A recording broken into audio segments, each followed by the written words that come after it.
ज्योति steno typing college में आप सभी का स्वागत है बच्चों। ये आपकी अनसीन डिक्टेशन नंबर 73 है। ये ऑफलाइन एड्रेस है, जिसको आना हो वो आ सकते हैं, क्योंकि अब जो एग्ज़ाम आने वाला है तो जो भी विद्यार्थी अब एग्ज़ाम का समय हो चुका है, अब डिक्टेशन भी बढ़ा दी जाएंगी 1 अप्रैल से। जो है 1 अप्रैल से अगले पेज पे चल पड़ते हैं।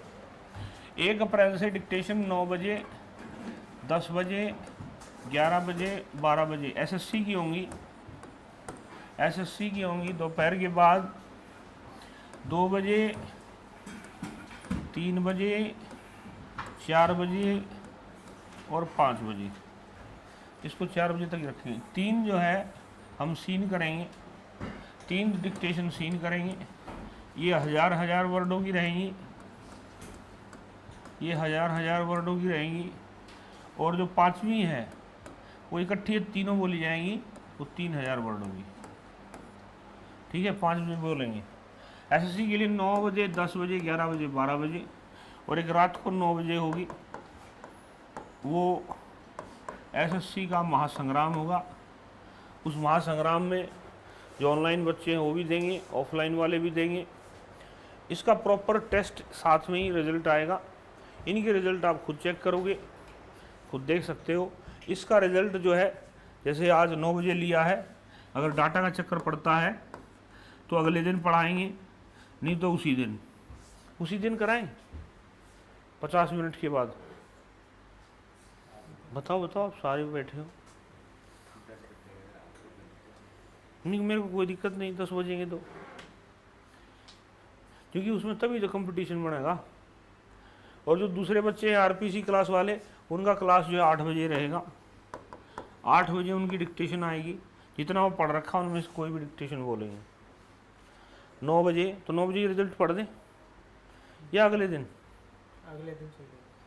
अगले दिन ठीक रहेगा। लेकिन फिर जो फॉर्मेट ख़राब कर दोगे। इसमें क्या है, मैंने 9 बजे जैसे डिक्टेशन बोली तो मैं जो टाइमर स्टार्ट करूँगा 10 मिनट के लिए चालू करूँगा, फिर 50 मिनट टाइपिंग के। एक प्रॉपर एसएससी का सिस्टम आएगा। इस तरह से क्यों नहीं देना चाहते आप एक टेस्ट ऑनलाइन? ये सबसे दी बेस्ट है। और ये जो है आप 9, 10, 11, 12 एसएससी की अनसीन लिखेंगे। ठीक है, अनसीन 800 वर्डों की, 1000 वर्डों की जितनी मिलती है वो लिखेंगे हम। फिर 2, 3, 4 यानी कि 6 डिक्टेशन, जो 500-400 की है वो 6, और लास्ट में 3000 वर्ड उसको लिख देंगे। ये टाइप नहीं करनी, पर ये खाली बोल के छोड़ दूंगा मैं, इसको टाइप नहीं करना है। टाइप जो हम 1000 वाली कर लेंगे। इससे क्या होगा, आपका जैसे ज़्यादा वर्ड लिखने का वो बनेगा, और आपको जो 1000 वर्ड हैं वो हल्के लगने लग जाएंगे। जैसे आज 400 वर्ड का बिल्कुल कम लगे ना, और एक्यूरेसी भी सबसे ज़्यादा आई। बार ने जाकर तकलीफ तुमने बताई थी, तो तेरा जैसे दवाई बता दी, समझ में आई दिक्कत कहाँ है। दिक्कत कंसंट्रेट की है, डेडिकेशन की है। दिक्कत वहाँ जहाँ पर आप बढ़ाते चले जाओगे मामला ख़राब होता चला जाएगा। जो कम इनसे पीछे आए हैं, जो इस प्रांचल से रही, इनको तो मैं आपके लिए ढाल रहा हूँ। ये कमज़ोर कर रखे हैं। आप लोगों को जल्दी से जल्दी रट्टा मारना चाहिए पिछली डिक्टेशनों का। वो रट्टा आपको मारना पड़ेगा। इनसे अलावा वो रट्टा लगाओगे तभी काम चलेगा। रट्टा जितना अच्छा हो उतना अच्छा है। जैसे मैंने 2, 3, 4 ही इसी के रट्टे मारो, इसी के रट्टे मार लो फटाफट। ठीक है, रट्टा जैसे मतलब आज जो मैंने कराई थी, इन्हीं के रट्टे मार दो। इनसे रिलेटेड ही तो वर्ड आ रहे हैं आगे, ये रट्टे लग गए, अगले कुछ नए वर्ड मिल गए, एसएससी बिल्कुल अलग आ गई। इस हिसाब से हम करेंगे। ओके, तो ऑफलाइन एड्रेस में दोबारा फिर दिखा देता हूँ, क्योंकि भैया एड्रेस भी दिखाना ज़रूरी है। प्रांचल आप यहाँ पर रुके हुए हो 2-3 महीने से, तो आपको सोनीपत शहर कैसा लगा? बहुत अच्छा लगा। मतलब शांति है, साफ सुथरा है कि नहीं? और जैसे मतलब भी जो भी बच्चा आए, बड़े ही शांति प्रिय जो है सोनीपत। इसको पहले क्या नाम था इसका? स्वर्णप्रस्थ नाम था। आपको कैसे पता? आपको हमारे सोनीपत का काफ़ी पता है। सर 1 महीना से सोनीपत पूरा घूम गया। हाँ हाँ। ये बताया सोनीपत में एक एटलस फैक्ट्री थी, अब तो खैर वो बंद हो गई, थोड़ी बहुत चलती है। एटलस फैक्ट्री कारखाना जो है ना, आता था एक क्वेश्चन भाई एटलस फैक्ट्री का कारखाना कौन से, किस राज्य, किस कौन से ज़िले में है? तो सोनीपत जो है एटलस के नाम से भी जानी जाती है। यहाँ पे एक एटलस रोड है। यही तो एटलस रोड है, ये जिस पे आप जैसे आप आते हो, एटलस रोड, आगे जाके एटलस मिलेगा आपको। एटलस एक बंद जो है पीले रंग की बिल्डिंग है, कभी सीधे सीधे गए हो चौक से तो पीले रंग की बिल्डिंग है एटलस, ठीक है। इससे अलावा राजीव गांधी एजुकेशन यूनिवर्सिटी भी यही है। यहाँ पर आने वाले समय में जितनी भी वर्ल्ड की टॉप यूनिवर्सिटियाँ हैं वो सोनीपत के अंदर आएंगी। वर्ल्ड की जितनी भी टॉप यूनिवर्सिटियाँ हैं वो सोनीपत में आएंगी। सोनीपत एक एजुकेशन सिटी माना जाता है, सबसे ज़्यादा स्कूल हैं सोनीपत के अंदर। अगर मैं विशेषताएं बताने लग गया तो सबसे ज़्यादा स्कूल कहीं हैं किसी डिस्ट्रिक्ट में हरियाणा के अंदर तो सोनीपत में है, ठीक है। और जो है गुरुजी का आदर, जैसे मतलब यहाँ पर जो टीचर्स की रिस्पेक्ट है आज भी कायम है। आप देखोगे जैसे आज 2-3 बच्चे आए थे 2013 के भर्ती वाले, तो किसी दूसरे बच्चे को लेकर के आए थे, तो उनमें आदर अभी भी है। तो आप लोग जाओगे तो उसके बाद दूसरों को भेजोगे, तो ऐसे काम चलता रहेगा। अब डिक्टेशन लिखते हैं, काफ़ी सारी बातें होगी सोनीपत को लेकर के। Dictation start after 5 second. Sir, the main reason for the rise in prices according to me is the deficit financing engaged by the government. I will only give a few examples of deficit financing and what is happening in this country. Between 1985 and 1986, there has been a deficit of rupees 4,000 crores as per the latest answer given by the Honorable Minister of State for Planning and Program Implementation recently in the Lok Sabha. With this kind of a budgetary deficit, naturally the government should be aware that the prices will go up. But when this point was raised during the budget discussion by me and many honorable members, the then finance minister and the honorable prime minister both said that deficit financing would not in any way affect the rise in prices and they had taken full care of it. But it is very clear that because of the deficit created by the government and because the government is not able to live within its means, the main reason for the inflation is economy has come about. Sir, I may also bring to your notice that the share of revenue expenditure of the government has grown. Actually, when you take the increase in tax ratio in relation to GDP, it was 9% in 1960-61 and in 1985-86 it was only 15%.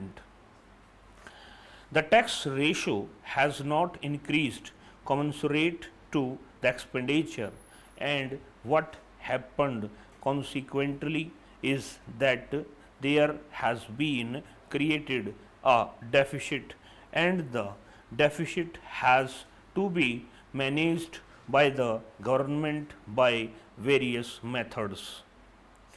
Most probably the honorable minister would have read the latest theory that inflation definitely is caused by deficit and Democratic governments always engage in deficit budgeting because they are seeing only what is to be done today. In a welfare economy, they want to do their best whether they have money or not. They want to go about it, but ultimately they end in deficit. We see that whether it is the government at the center or the state, because the aspirations of the people are so much, the government wants to do so much. First of all, it is unlike a householder who has his budget according to his income. First of all, he finds out what is the income and how much he could spend from his income. But how the government proposes and puts up its budget is, first of all, it wants to know how much the people want, what all the wants of the people are, then it aggregates the whole thing and then says the budget is not sufficient, it is not able to raise the tax revenue, and then it goes in for borrowings or printing of currency notes. Ultimately and naturally, inflation comes into being, and then they say that the holders and others are increasing the prices and they are responsible for the increase in prices of the essential commodities. Mr. Vice Chairman, the country is facing an unprecedented drought this year. The state of Assam, West Bengal, and a part of Bihar are under the grip of floods.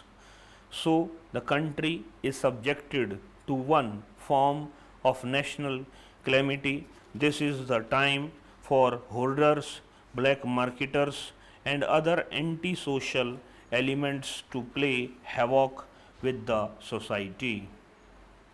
Hence, this bill, which seeks to extend the Essential Commodities Act 1981 for 5 years, is timely. I would like to point out that the intention and sentiments expressed by the minister have no bearing with the reality.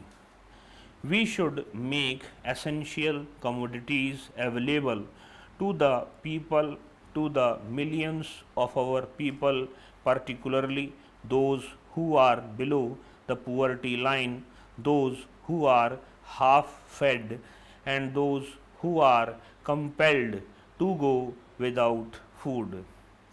Because our people have little purchasing power, they have no purchasing power at all. With this objective in view, the Food Corporation of India was set up, the State Trading Corporation was set up, and certain commodities were categorized as essential commodities which should be available to our people.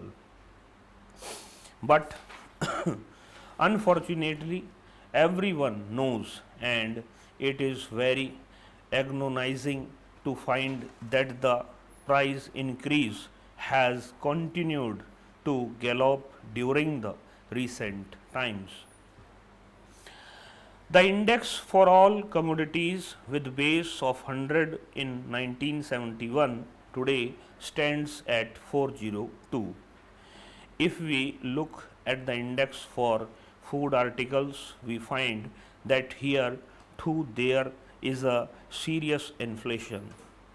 I need hardly refer to the prices of vegetables and all other necessary articles. Sir, the government itself increased the prices of kerosene oil, rice, coal, etc. by imposing additional taxes just to oblige the IMF. Despite the existence of the Essential Commodities Act, the black marketeers have been successful in looting the public and cheating the government during the last 1 decade. There has been no attempt on the part of the government to check the price hike or to help the common people.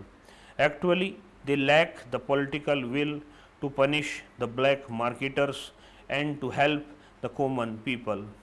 This has been there, this act has been there for the last 5 years.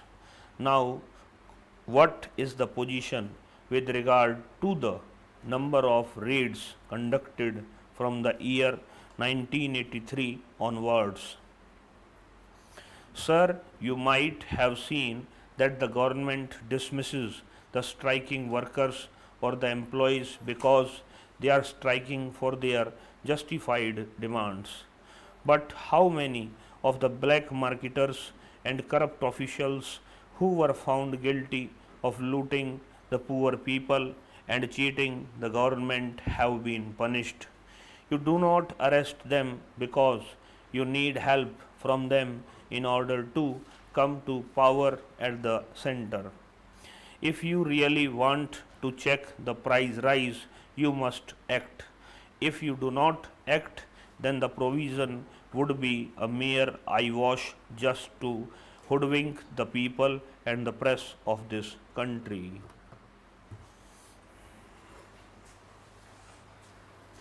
इस class में इतना ही। नमस्कार बच्चों।